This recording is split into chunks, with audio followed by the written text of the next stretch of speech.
Feminism کے سلسلے میں آج تھرڈ اور فورتھ ویو آف فیمنزم کا تذکرہ کریں گے۔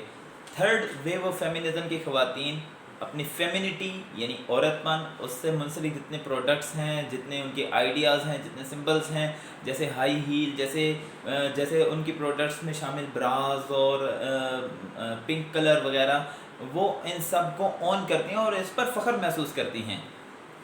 اور ان تھرڈ ویو آف فیمنزم میں ایک نمایاں فیکٹر یہ ہے کہ ان خواتین نے شوبز میں اپنا نام کمایا، اور یا ہم اس کو یوں بھی کہہ سکتے ہیں کہ شوبز کی خواتین نے فیمنزم کو قبول کرتے ہوئے، شوبز کا پلیٹ فارم استعمال کرتے ہوئے ویمن امپاورمنٹ کی بات کی۔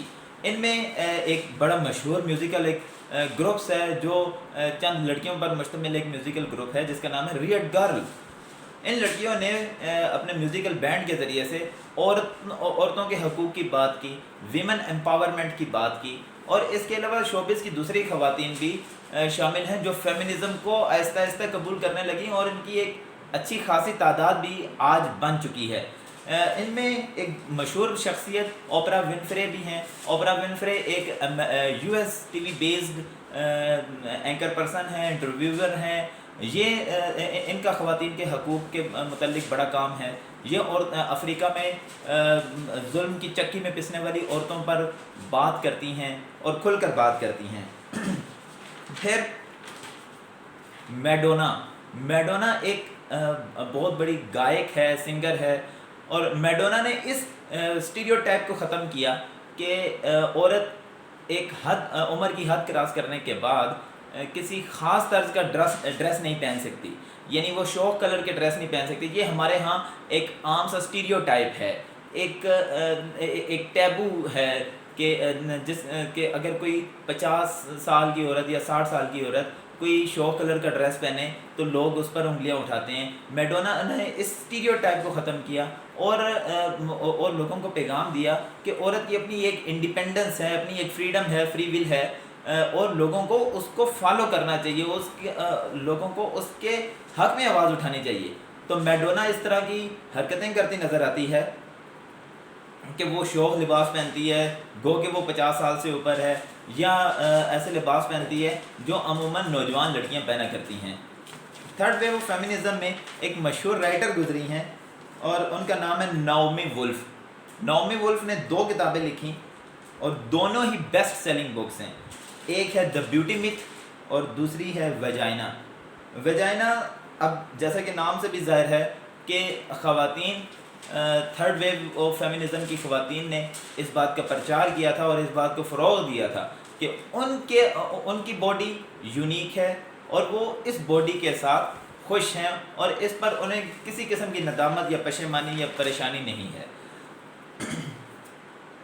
یہ تھی تھرڈ ویو آف فیمنزم، جس میں عورتوں نے اپنی فیمنٹی کو قبول کیا، اس پر فخر کیا، اور شوبز سے تعلق رکھنے والی زیادہ سے زیادہ خواتین نے فیمنزم کو اڈاپٹ کیا اور فیمنزم کو اون کیا۔ اس کے بعد آتے ہیں فورتھ ویو آف فیمنزم۔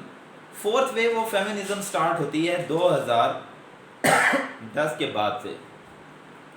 اب جیسے جیسے ٹیکنالوجی کا دور بڑھا تو عورتوں نے ٹیکنالوجی کا محاذ بھی سنبھالا۔ انہوں نے ٹیکنالوجی کا سہارا لیتے ہوئے عورتوں کے حقوق کے متعلق آوازیں اٹھانا شروع کیں۔ اب اس میں مشہور ایک ٹرینڈ بھی چلتا رہا می ٹو کے نام سے۔ یہ جو ٹرینڈ ہے می ٹو، یہ شروع کیا تھا ایک امریکن ایکٹیوسٹ ہیں جن کا نام ہے ٹرانا برک۔ ٹرانا برک نے یہ ٹرینڈ سٹارٹ کیا تھا، اور دیکھتے ہی دیکھتے یہ نہ صرف ہالی ووڈ میں پھیلا، وہاں کی ایکٹر اور دوسرے ایکٹریسز، انہوں نے اس چیز کے خلاف آواز اٹھائی کہ عورتیں کس طرح سے مختلف پلیٹ فارمز پر سپریس کی جا رہی ہیں، ان کو ظلم و تشدد کا نشانہ بنایا جا رہا ہے، ان کو ریپ اور ہراسمنٹ کا نشانہ بنایا جا رہا ہے۔ تو اس طرح بہت سی ہالی ووڈ کی جو ایکٹرز تھیں انہوں نے آوازیں اٹھائیں کہ ہاں ہمارے ساتھ ریپ یا ہراسمنٹ ہمارے ساتھ ہوئی ہے۔ پھر یہ لہر پھیلتی امریکہ، ویسٹ، یورپ اور پھر ایشیا تک آ پہنچی، اور ایشیا میں پاکستان میں بھی آئی اور ہمارے ہاں پاکستانی اداکاروں اور اداکاراؤں نے می ٹو کی جو می ٹو کا جو ٹرینڈ تھا اس میں پارٹیسپیشن کی اور کھل کر اس بات کا اظہار کیا کہ ان کو بچپن میں یا عمر کے کسی دوسرے حصے میں ریپ یا ہراسمنٹ کا نشانہ بنایا گیا. اور ان میں ہماری مشہور اداکاراؤں میں عائشہ عمر کا نام ہے جنہوں نے اس بات کا اقرار کیا ہے کہ انہیں ہراسمنٹ کا سامنا ہوا. فورتھ ویو آف فیمنزم میں شامل ایما واٹسن ہیں. ایما واٹسن یا ہرمانی گرینجل جو ہیری پوٹر میں اہم کردار بھی ادا کر چکی ہیں. وہ یو این کے ساتھ کام کرتی ہیں اور عورتوں کے حقوق کے لیے آواز اٹھاتی ہیں. اور ان کا ایک نعرہ بھی ہے a fight for not only women but for men, کہ یہ جو فیمنزم کی جو جنگ ہے یہ صرف عورتوں کے لیے نہیں ہے بلکہ یہ مردوں کے لیے بھی ہے. پھر پاکستان میں ملالہ یوسفزئی نے سوات میں لڑکیوں کی تعلیم کے حق کے لیے آواز اٹھائی, اور اس وقت آواز اٹھائی جب طالبان کا وہاں پر بہت زیادہ رسوخ تھا, بہت زیادہ اثر و رسوخ تھا, اور اس وقت ملالہ یوسفزئی نے آواز اٹھائی. اور یہ ملالہ یوسفزئی ہماری جو ہمارے ملک کی ایک شہری بھی ہے, اور خوش قسمتی کی بات یہ ہے کہ اس کو نوبل انعام بھی ملا ہے. اور صرف کس بنیاد پر؟ اسی بنیاد پر کہ وہ خوف کے ماحول میں رہ کر عورتوں کی تعلیم اور ان کے حقوق کے متعلق بات کرتی رہی ہے. بہت شکریہ.